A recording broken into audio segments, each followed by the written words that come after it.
Good afternoon, everyone, and welcome to another installment of the Council of One's Babylon 5 review.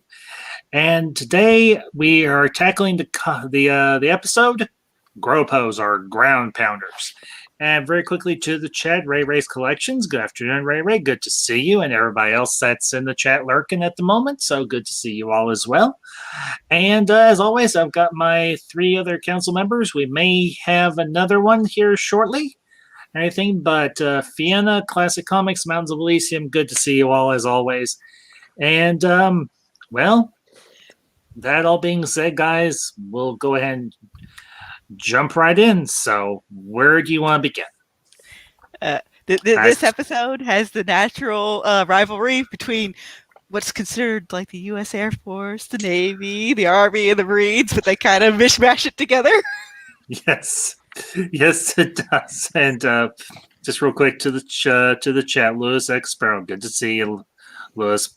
Glad to see you here. So, yeah, you've got rivalry between the various branches of Earth Force military. You've got conflict between father and son. You've got conflict between, well, everybody and their mother, because, well, when you get a bunch of jarheads in a compressed tube, it's going to be very bad, or it can turn out to be very bad. Thankfully, it doesn't turn out to be too bad. So,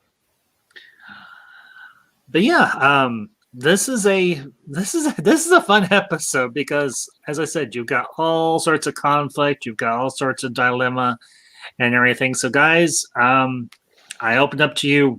Which conflict do we want to begin with? It was so nice of Dodger to save Ambassador Delenn. It really was. Wait, who did I save? Who was she? What? Oh my god. But I wonder, considering how Delenn deals with some guy in the bar in a later season, Delenn could probably have ripped those three guys apart. Probably. Yeah, she'd be polite, because usually with that character, she will fight people, but that's usually her last recourse. Indeed. Well, and you know something I will say about this episode, it was nice to see another Star Trek alum, because we got a good episode with a great Star Trek alum and everything. Paul Winfield as from Star Trek II, Wrath of Khan, he played Captain Tyrell, and then of course he was in an episode of Star Trek TNG, Darmok, I think was the name of the episode. Yeah. So, and it's always a pleasure to see a great old actor and everything come back up and everything, and give us a great episode. And Paul Winfield did a great job in this episode. At least I think so. Everything is Seaman Franklin's father. Yeah, and there was this was a good episode for Franklin, because we got to see the relationship with him and his father, and he just the Franklin, sometimes he just can't help himself with just going after people when he scolds his father. It's just like, can you even stop for a second? which really, his dad is like that too. They're both butting heads so bad because they're like each other in very many ways. Yeah. It's like, oh my god, because Dr. Franklin's a holy terror in his med lab, and his dad is a holy terror on the battlefield. Indeed. And just real quick to the chat, Macworld Entertainment, Trey, our good and dear friend, good to see you, bud. Hope you're doing well. So, yeah, honestly, this is an episode where you get to see the dynamic of the Franklin family. And the Franklin family, well, kids and parents tend to butt heads. I know, I speak from experience, although I never butted heads with my father because, well, he wasn't around. Because he was, well, slightly deceased. So, but I can relate to the fact that me and my mother did butt heads on occasion, and, well, several decades later, we still butt heads. I'm in my 40s, she's in her 70s. So I can relate on that aspect. Although I will say I did like the running gag and everything when his father keeps telling him, "Will you call your mom and sisters?" I mean, I love that little running gag. Only though like was brought up a few times, I still enjoyed it. It was a nice little piece of interfamily humor. So, which I'm imagine we're always bugged. Hey, make sure you can call your relations. Call your mom, call your father, call your sisters, call your brothers, call your aunt, call your uncle, call your grandparents, call your family. Which is the exact opposite of what Veer doesn't want to do. He doesn't want to call his family, but Londo invited them over. And, yeah, exactly. And of course, we get introduced to some really interesting characters. I mean, we don't get to see them again and everything, but we still get introduced to some really interesting characters. We get the big guy. What was his name? Large, and Yang and Dodger, and of course the lovely, specious Caliste. Jeez. If there was ever a punchable face, Caliste had a punchable face. Of course, he had a kickable face too, as Dodger made very evident. Well, actually, I like the fact that they made the big old timer Marine, not just like the grizzled veteran, but rather he was more down to earth and basically took the younger people under his wing, Yeah. And he kept talking about his battle buddy that he had lost a while back. Buffer. Yeah. Yep. Yeah. Well, as an enlisted officer, as an NCO, that's kind of part of your job, is taking the younger ones under your wing and kind of showing them the ropes and everything. Yep, yeah, but he wasn't like Ty Saul from the new Battlestar Galactica, where he's like this really like kind of more roughshod kind of character. He was just basically more caring in a way. Yes. Yeah, this was I don't think I was that crazy about this episode when I first saw it, but rewatching it, I really appreciated it a lot more. For one thing, because it's one of those episodes that really distinguishes Babylon 5 from Star Trek, I think, because you wouldn't see an episode like this on Star Trek. Getting this sort of basically having the story focus so much on the sort of lower level soldiers instead of on the officers and that sort of thing, and just the hassles of moving a large group of people, because they have the whole deal with trying to find them all a place to stay. And you hear about the issues with the docks, and how the dock workers are working overtime and that stuff, those kind of details you usually don't get on Star Trek. Yeah, and that's true. Although we do get a little bit of it, particularly when the Klingons come onto DS9. But this is a much different scale, because that's where you've got aliens trying to not butt heads with humans, or humans not trying to butt heads with the aliens and everything. In particular, some of the most butthead kind, Klingons. But I will say what this episode does well is something that you brought up, Classic, was the fact that this isn't seen from the perspective of just the officers. We see this from the perspective of the soldiers, of the troops, of, as they say, ground pounders. Right. And that's honestly something we don't see very often in sci-fi, and everything. I mean, I don't know if this is something that's been done in The Expanse or anything like that. The only other example I can really parallel this with, even though I know some people may not care for it, I personally do, was Rogue One. This was a movie that put the war in Star Wars in a lot of ways. You saw this from perspective of the troops on the ground, bleeding and dying for the cause. You'll see more of that in like military sci-fi, especially if you're watching like the main character go through enlisted, then Mustang, then officer. So yeah, it's just in general. But this, honestly, this episode did a great job of bringing the reality of what the common soldier goes through. You're popped onto a ship and you're shipped off a billion light years or whatever measurement of space they use in Babylon 5, and you don't know where the hell you're going, because they're keeping where they're going hidden from the from the troops. Only the general and the higher ups, and then eventually Sheridan. Dang it! Elysium, see what you made me do. This is Sinclair. Damn it. Wait, no, I Sheridan. started it. Sheridan, not Sinclair. Sinclair's off on Member. Yes. Sheridan and Ivanova and Garibaldi are all made aware of what's actually going on, that they're going off to this planet in the Salasan sector or system, whatever. Yeah. And they're going to be taking out this this base. And it's a base that sounds very much sounds like the name of the character that Picard meets, or they talk about in the episode with that Paul Winfield starred in with in Star Trek TNG, Matok, on this planet. And it sounds. Wait a minute, Matok, Martok. Son of a bitch! Well, but it's not Yeah, like it does the sound like Elysium Martok. were- Yeah. It does sound like Martok. Hadn't thought of that. Those dang dirty thieves from Paramount did it again. They took the name of. I'm sorry, Fiona. Go ahead. No, I was just saying that it's not like the enlisted people were completely unaware, because you don't send General Franklin on a cookie and cut run, like a milk and Coffee cookie and cake run. That one, No, yes. coffee and cake. Coffee and cake.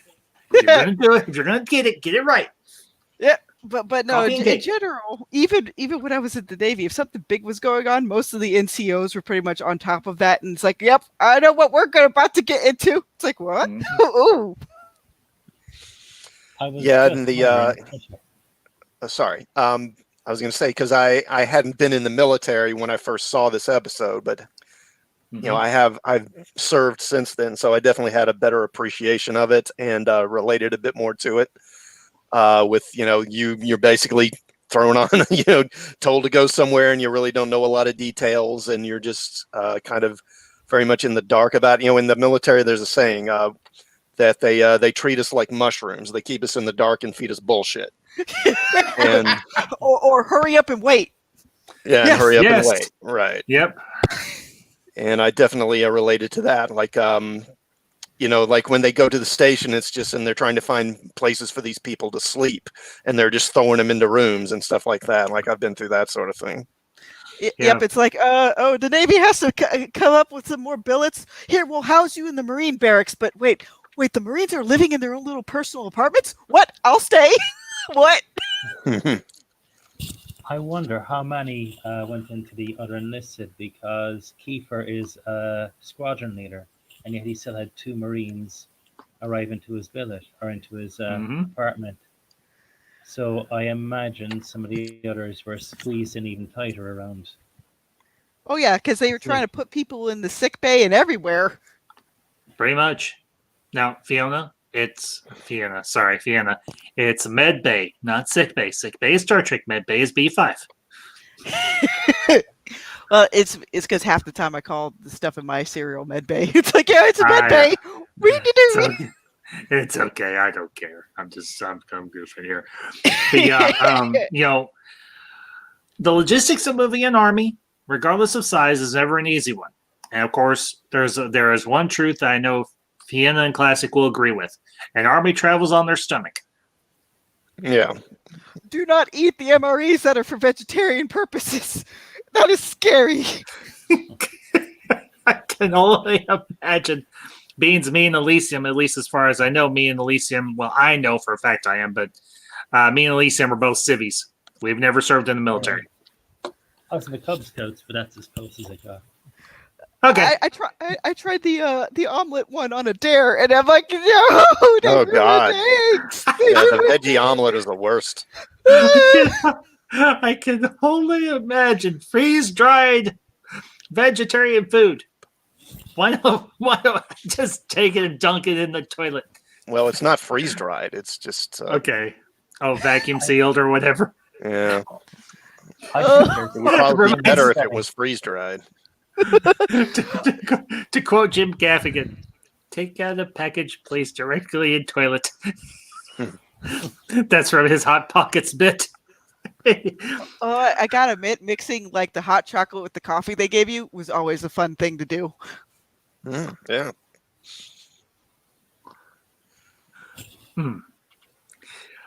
Well, and something that we haven't touched upon yet, and we can go ahead, we can do that now, is that conversation between Franklin and Ivanova and everything, when she's trying to tell him, hey, dude, go talk to your dad. Tell him the things you want to say because you never know. She's like, believe me, I'm speaking from experience. So, hey, listen to me. Yeah, that's a good scene. It's a nice scene between them. Yeah, I have to agree. And it's a nice little character moment and everything for Franklin and Alava. I actually want to say about that scene hit home because after my mom died, when my dad was recovering a small bit, I binge watched Babylon 5. And that scene really said, right, I've got to sit down and talk to my dad because he's also got terminal cancer. Mm-hmm. I don't know, he could have a turn tonight. And I had that conversation where we talked out everything and no regrets. I didn't have that conversation with mom because by the time I came to have it, she was too far gone. Mm. So that scene that hits home. Well, you get a really good snapshot picture of what life was for Franklin. I mean, he doesn't hate his dad; he loves his father.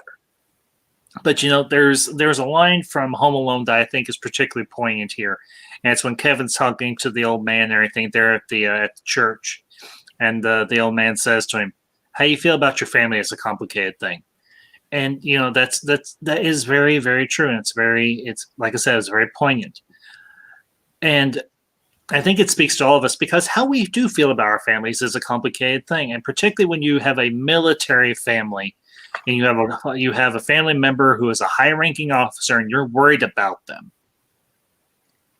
This stuff's going to happen. You're going to feel disconnected from them because they're gone all the time, and when they are there, it's hard to reconnect with your family. It's a difficult thing. I mean, I can't speak from personal experience because, like I said, I'm a civvy. We don't have family that's been in the military. Well, I can tell you nowadays it's a lot easier to at least talk to family members when they're in the field. My brother, even while he was in Afghanistan, was able to call in like once a week and like video chat with us on Signal. My dad didn't have that option when he was in for 20 years. He'd get a phone call maybe like once a month. Mm-hmm. Yeah, it's definitely a different situation now because of just the internet, and it's so much easier to communicate. When I was over in Iraq, I was able to, call home about every, couple of weeks. Well, that's one advantage that we have nowadays. That unfortunately, well, back in like our grandparents' day during, like World War II and so on, you could get a letter. And then you could get a visit from an officer and a chaplain saying, well, the person you just got the letter from is dead or wounded. And that's even harder. But with the University of Babylon 5, you have interstellar communications. And it's not quite as difficult. But, one thing I will say about the character of Dodger, I really appreciated her character and I appreciate her interactions with Garibaldi in particular because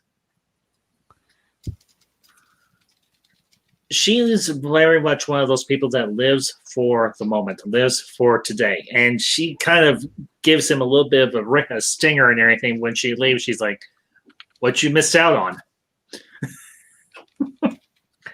And then unfortunately a few scenes later we see that unfortunately, she died during the assault. But the thing that I really appreciate about this was that none of these characters that we meet are like a caricature or even a stereotype, or even a one shot, kind of like one and done, and you forget about them. Yeah, because you can imagine what they probably would be like or anything if they had been involved in the Shadow War, the war against Clark and everything. And they build a good rapport, they allow you to connect with these characters and you feel for them because they're going off to a very dangerous situation, because you have that scene between Sheridan and General Franklin, and where they're trying to plan out the strategy to assault the rebel compound. And Sheridan's trying to tell you, General, I respect you, but this is almost like a suicide mission. Yeah, well, I did like the bit. There's the scene where Sheridan and General Franklin are kind of game planning the assault, Mm-hmm. and Franklin's like, well, let's do this. And Sheridan's like, no, you can't go there. It's too heavily defended. Well, how about this? No, that area is mine. And then Franklin says, they told us this would be, this wouldn't be that difficult. And Sheridan just says, they lied. they just fed you a line to get you to go in there. And that's, I liked that part because that felt very realistic and very true to life, that you often get bad information and command decisions are made, that, well, risk a lot of lives based on information that is not accurate. Yeah. Well, there's an old saying that I think both you and Fiona would know and everything. The best laid plans never survive after first contact with the enemy. Right. Yep. That, and there's no such thing as an atheist in a foxhole. Whee! I would imagine that's true. I mean, the thing that I found very interesting about this episode was this makes war in the future feel real. I mean, yeah, we have all this advanced technology, but ultimately it comes down to boots on the ground. It comes down to men and women laying their lives down for an ideal or for a mission or for an objective. And, I don't know if we want to get into the whole efficacy of a outside power getting involved in a civil war. I mean, if you want to, we can. I'm not by any means shy from doing it and everything, but essentially we find out that this race and everything in the Solasan system is in the middle of a civil war. And the one side and everything decide that's against the rebels has asked for Earth Force to intervene. And you would think we would learn from our past that getting involved in other people's civil wars is not the best idea. Can anyone say Vietnam? Well, I guess before I go, the only thing I can say about that is I guess it was a way to kind of draw allegory, but without hitting people over the head. Like any kind of conflict can get messy when you're stepping in on one side versus the other. Yeah, I mean, I think you could apply this to just about every conflict we've been in since World War II, probably to some degree or another. Yeah, well, yeah, in Korea as well. I forgot that was a civil war as well. So, well, Fiona, we know you gotta go. Thank you for being here, my dear. It was always a pleasure. You have a good night. Oh yes, but you know what? Sometimes you don't know. One person's war is another one's police action. You just never know. This is true. This is very true. Oh, Lordy.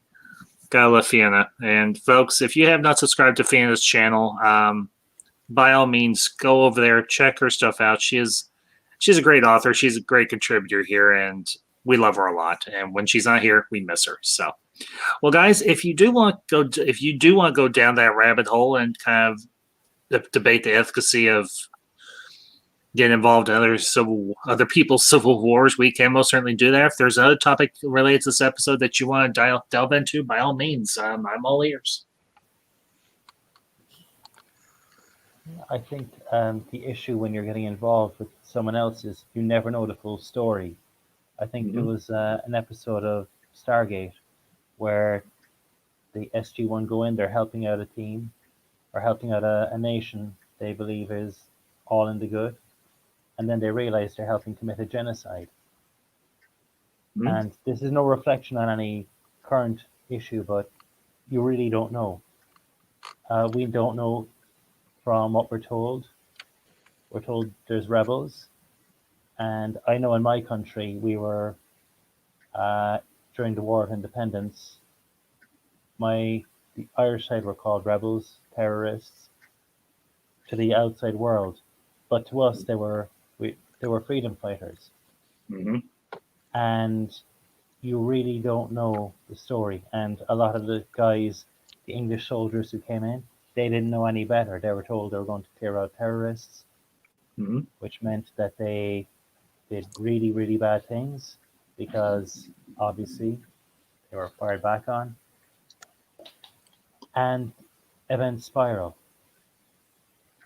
And it's not what they wanted, but things got bad. And you could see the same thing happening here. Rebels could have held resentment, that could have driven them to the shadow side, and that could make things. That's something that, if there's any embers, that's a fire that could blaze up again. I know Yeah. in canon it doesn't, but it could easily have. Yeah, I think with these situations, invariably, the reality on the ground is always going to be more complicated than what is sold. The different sides have motivations that may be more complex than what the media presents, and they often will simply be. They'll have an agenda of their own, not necessarily what you think it is. Yeah, very true. Well, I grew up after, obviously, very much after our troops came home from the Vietnam War, but I did get a chance. I did have opportunity to talk with both my mother and my grandmother and everything about all that whole mess, and obviously getting to study it through the lens of a couple of history classes during my college years. It was never so cut and dry, because it wasn't cut and dry. Because now, obviously, for this episode, we don't know all the details. We just know that the main government has called in Earth Force to aid in crushing this rebellion, and obviously, we see from the end of the episode, the Earth Force was successful. And I don't know if that's necessarily. Let me ask you, how did you guys feel about that last episode where we see all the soldiers that we met dead? Either the ones we liked or the ones that we went, I want to punch that guy in the face. Did you think that was too much on the nose, or did you think it was appropriate? Well, for me, I felt it made it real. Mm-hmm. I mean, I looked through some other reviews, and they all mentioned that 25,000 is a number. You could mention 4,000 died in the action, 10,000 died, but they're numbers we can't comprehend. The people we see dying makes it personal to us. Mm-hmm. Right. And I think the episode needed that to make it realize, yes, Franklin's father survives, the sergeant survives, but a lot of others who we care about, who no one else will recognize, only Kiefer remembers Large and Yang. And Yeah. to him, it's personal. To other guys, to Garibaldi, he'll remember Dodger. Maybe no one will remember Kleiss. He'll go unlamented. But he got where he was because of maybe a bad background. We don't know what led him to being an absolute a-hole when he was on B5. Are you talking about the one bald-headed guy that tried to attack Delenn and was kind of a hothead? Kleist, I think, was the character's name. Yeah. We don't know how we got there. Yeah. Well, and again, speciesism rears its ugly head. And he's like, we're going to take our pound of flesh from a Minbari that, well, to all their knowledge, but to our knowledge, had nothing to do with anybody actually dying in the Earth Minbari War. Except, she kind of did. Yeah. Unfortunately, she kind of did. Yeah. She had a lot to do with that whole war being kicked off. Yeah, I mean, if people knew the full role she played, she'd probably get a lot more. If people knew the full role that she played, as much as I like Delenn, and I do, She may not have lasted too long. Mhm. Well, I was actually surprised, thinking about it, that we really don't get more of that, with humans being, being bigoted towards her in the show than we do get. You think it would be happening more often. Mm-hmm. Well, and I think the reason maybe it wasn't is you don't want it to overwhelm the show. You don't want it to become a constant, chronic thing. I mean, I think what she has to go through with her own people is just about as bad, if not maybe worse. I mean, she's pretty much ostracized from her own race. Of course, we'll get to that when we get to that and everything. But Delaney goes. She has some good times in this series, but she also has some very hard and dark and difficult times. But I think that's what makes her such a compelling character. It's not because everything is sunshine and rainbows for her, but because sometimes she has her moments in the sun, and other times she's down in the muck with everybody else, and it stinks. But I will say this for Gerald Franklin. He came, I think, when Paul Winfield played him very, very well. He didn't come off as one of these hothead prima donna generals who was just saying for war and glory. He was there to do his duty, nothing more. And I think that's to be respected. I think the fact that he was written that way and the way Winfield portrayed him was very, very well done. I don't know what you gentlemen think. Yeah, I agree. Yeah. And I felt the fact that he went in and bullied Sheridan. Jesus, you got again. Every Sheridan. time. Yeah, Sheridan. this is going to happen. Sheridan.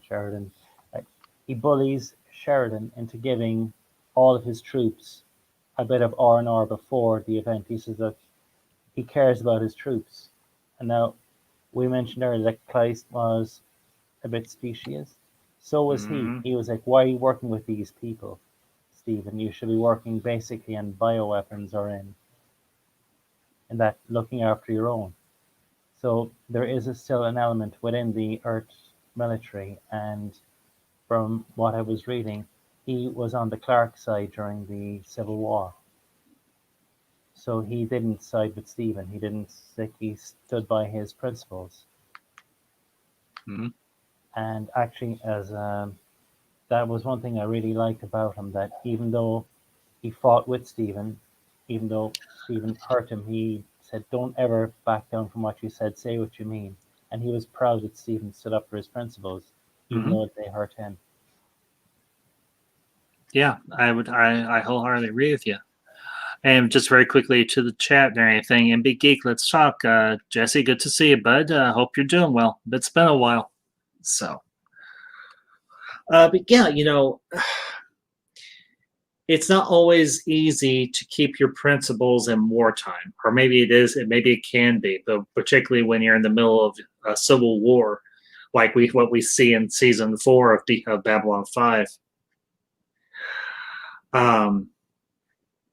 But the thing that Franklin's father did was raise him to be a person of principle, to stand by your principles, defend them, and don't back down. And you do get a little bit of that superior officer mentality from Franklin when he's dealing with Sheridan initially, but he eases off on that as the episode goes on. I'm glad he isn't played one note where he's just the big, boisterous general that's bossing everybody around just because he has that rank. He's made to be empathetic. He's made to feel like he's human. And I think that was something that was extremely well done here. You could see the hurt on him when he was talking with Sheridan. Yeah. Mm-hmm. How could he say that about me? I'm doing my duty. And that was he played that wonderfully. Yeah, I think both of them, both actors played their scenes together very well. Yeah. It's one of the best parts of this episode. I would agree wholeheartedly. And just real quick to the chat, MB Geek, congratulations, bud. Glad to hear that.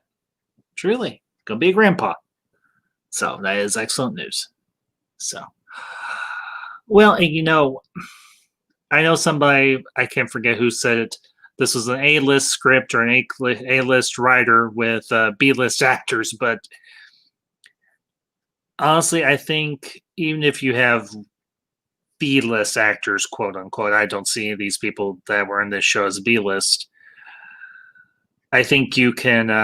I think if you give an actor, regardless of their perceived grade or perceived listing, if they are worth their salt as an actor or actress, they're going to bring you a good performance. And Boxleitner and Christensen and Doyle and obviously Winfield and Richard Biggs and everything, they did a good job and everything interacting with one another in this episode. And obviously throughout the entire series, they did an excellent job. But the one thing that I really enjoyed was the fact that even though we had never seen Paul Winfield on this episode in this show before, when he comes in and he's interacting with his son, you really believe that this is a father and a son that are interacting with one another, that they have a lifelong relationship.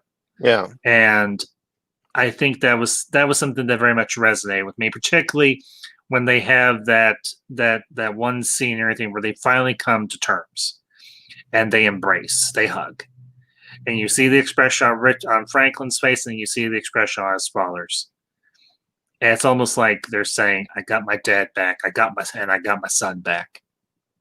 And that for me was a very touching and a very beautiful moment. That was a very real moment.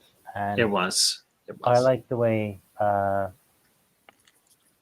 Franklin almost reverted back to a teenager when he was fighting with his dad.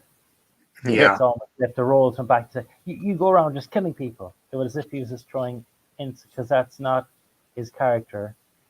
But with family, you'll walk away for a long time, you'll come back, and you're basically back to where you left, as if you walked out the door yesterday, and it could be 10 years. Yeah. You just revert back to what you were. Mm-hmm. I wholeheartedly, as I said before, how you feel about your family is a complicated thing. You're gonna butt heads. I've butted heads with my own family. I think we could say, and I imagine everybody in the chat could probably agree with that. There's been members of our families that we've butted heads with, and then you give it some time, you cool off, you go back, and you say, you know what, we both said some stupid things, but you're still my family. I still love you, and I'm not going to turn my back on you. I mean, I've got a cousin on my mom's side of the family who I have butted heads with over the last several years and everything, and we haven't spoken in years. I still love her. I'm not going to ostracize her. I'm certainly not going to turn my back on her. I still love her. Do I still want to give her a swift kick in the butt? Yeah, I do, but then I'll give her a hug and say, you know what? You are still my family. I still love you. And I think that moment between Franklin and his father really embolizes that particular aspect of family life. So,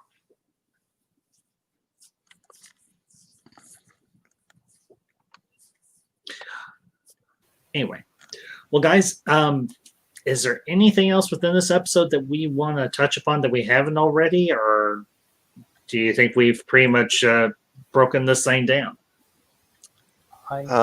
Do we think that the Earth Force trying to establish, a base on this world plays into the Clark administration's agenda at all, or is this just normal military activity? What do you think? Elysium, do you want to go first? You want to weigh in? Okay.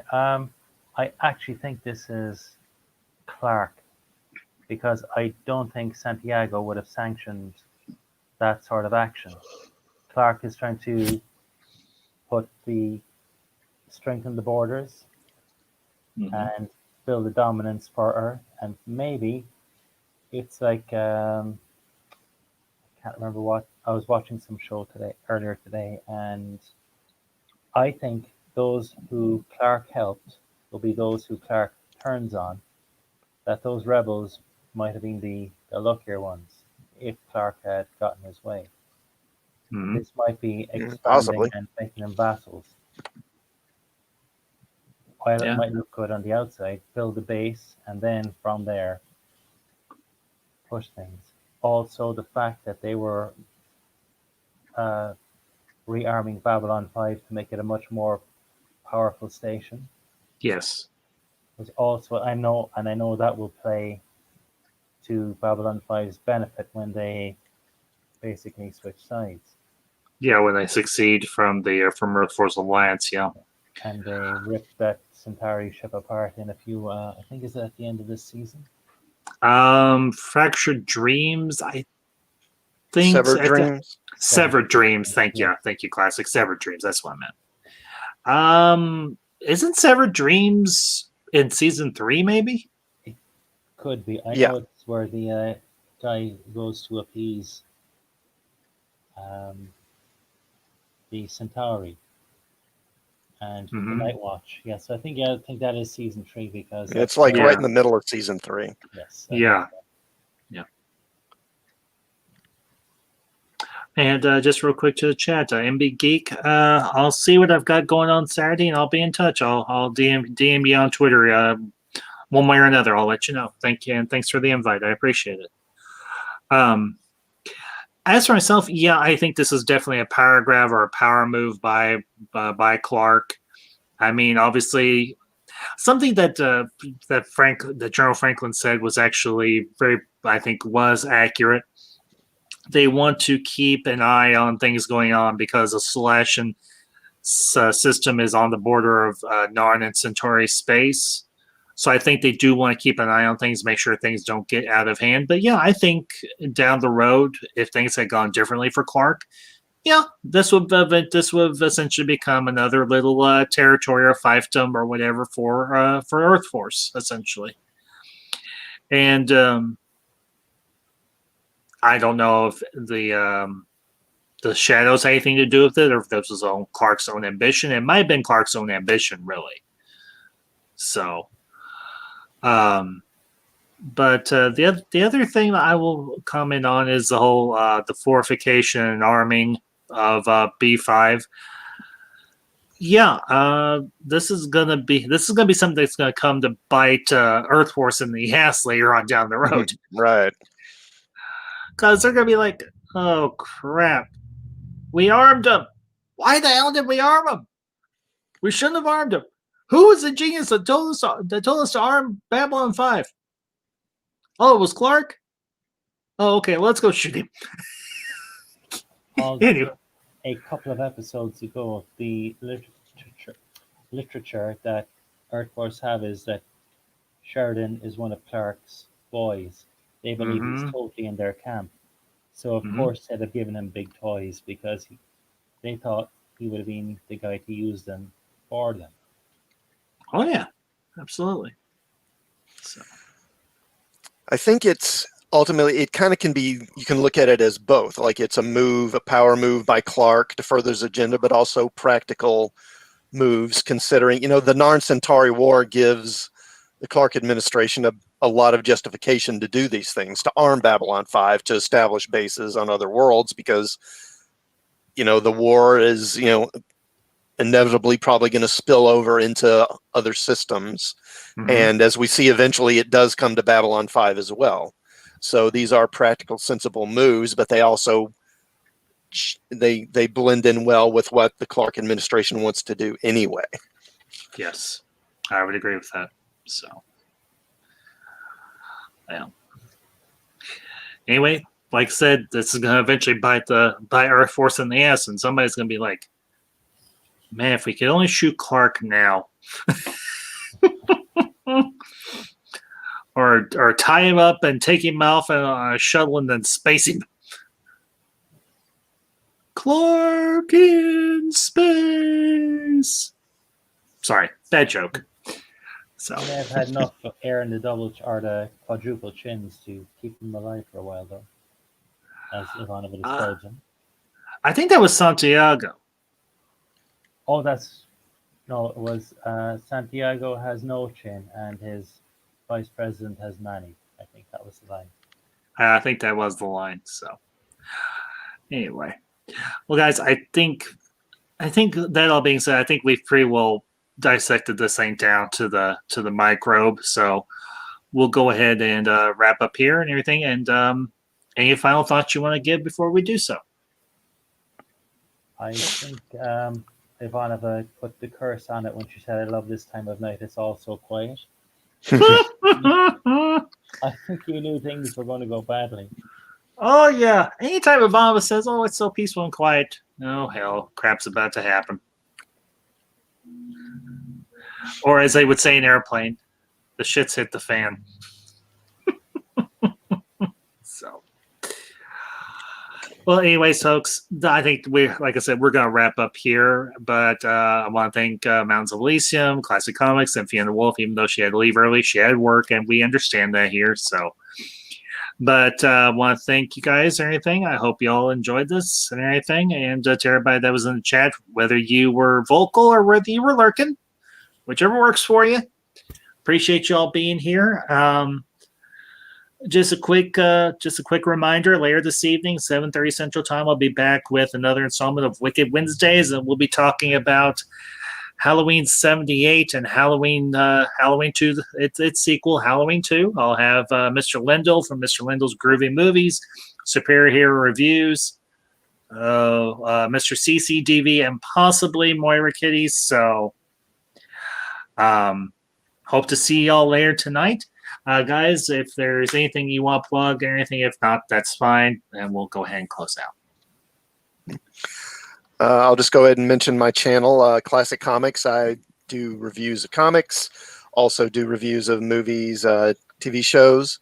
I just did a video covering DC's new Future State event, which will be published early next year. Also did a review of the latest issue of Strange Adventures, miniseries or limited series that DC is publishing. So please check those out. Yes, absolutely. And if you want to drop links for those classic in the chat and everything, by all means do so and everything. I can. Oh, yeah. I keep forgetting to do that. Yeah, you're a mod. You can do that thing. Go do it. Post the link. So, but guys and gals, I want, as always, I don't think I say this often enough, or maybe I do and I say it too much. I appreciate all of you that tune in for these every week, and we do enjoy bringing you these discussions and everything. And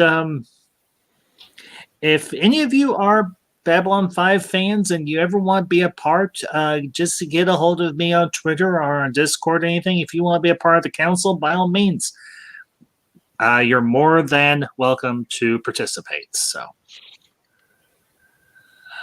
but that all being said, folks, again, I will see you all later this evening, and we will see you all next week. And until next time, this is the Ambassadors signing off.